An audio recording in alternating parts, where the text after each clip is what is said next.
आपण पाहत आहात लोकप्रबोधन, सर्वसामान्य जनतेचा हक्काचा न्यूज चॅनल।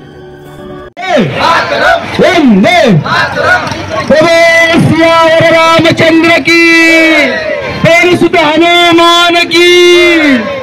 अरे जय श्री राम। नाशिकमध्ये लोहपुरुष सरदार वल्लभभाई पटेल जयंतीनिमित्त भाजपातर्फे एकता दौडचे आयोजन करण्यात आले होते। लोहपुरुष सरदार वल्लभभाई पटेल यांच्या जयंतीनिमित्त व राष्ट्रीय एकता दिनानिमित्त भारतीय जनता पक्षातर्फे एकता दौडचे भव्य आयोजन करण्यात आले। या दौडची सुरुवात सिडको येथील महाराणा प्रताप चौकातून झाली।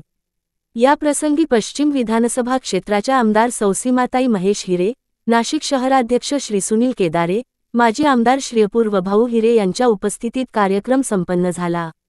दौडमध्ये सातपूर मंडळ, सिडको मंडळ, नवीन नाशिक मंडळ तसेच शहरातील पदाधिकारी व कार्यकर्त्यांनी मोठ्या संख्येने सहभाग नोंदविला। महिलांचीही उत्साहपूर्ण उपस्थिती लक्षणीय होती। या कार्यक्रमाचा विशेष आढावा घेतला आमचे लोकप्रबोधन मराठी न्यूज नेटवर्क महाराष्ट्रचे नाशिक विभागीय संपादक रमेश गिरीसर नाशिक यांनी।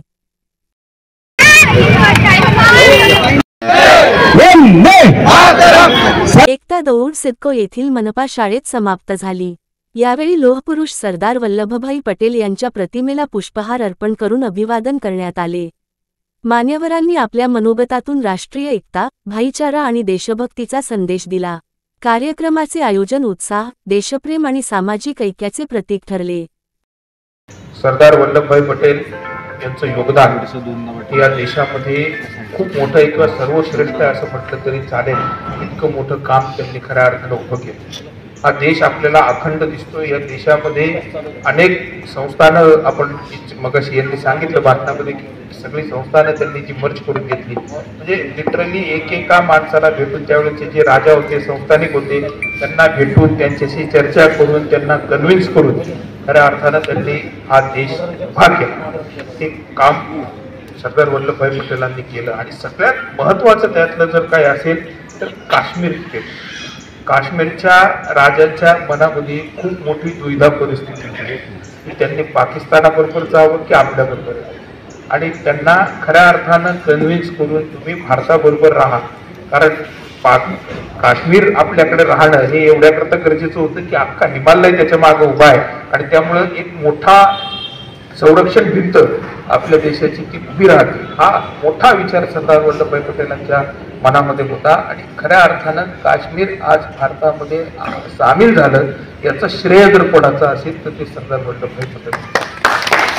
सरदार वल्लभभाई पटेल यांचा जन्म नडियाद येथे 31 ऑक्टोबर 1875 रोजी झाला आणि आपण सगळे इथे विद्यार्थी आहोत म्हणून आपल्याला मी मुद्दाम सांगेल की एका आपल्या मित्राच्याकडून पुस्तकं घेऊन त्यांनी अभ्यास केला आणि वकिली ही परीक्षा त्यांनी पास केली। आपण बऱ्याच वेळा म्हणतो माझ्याकडे हे नाही किंवा माझ्याकडे ते नाही असं बऱ्याच विद्यार्थ्यांकडून कारण येतं, परंतु आपल्या समोर एक मूर्तिमंत उदाहरण आपल्या सगळ्यांना आहे की आपल्याला आपण जर निश्चय केला आणि करायचंच असेल, जिद्द असेल तर त्या जिद्दीला पेटून आपण काय करू शकतो याचं उदाहरण म्हणजे सरदार वल्लभभाई पटेल आहे। त्यांचा जन्म झाल्यानंतर त्यांनी देशकार्यासाठी खूप मोठं काम केलेलं आहे। अनेक आंदोलनं केले, अनेक मोर्चे काढले आणि त्यामध्ये शेतकऱ्यांवर जो कर ब्रिटिशांनी लादलेला होता तो मागे घेण्याकरता त्यांनी तीव्र असं आंदोलन केलं। खूप मोठ्या प्रमाणात शेतकरी त्याच्यात सहभागी झाले।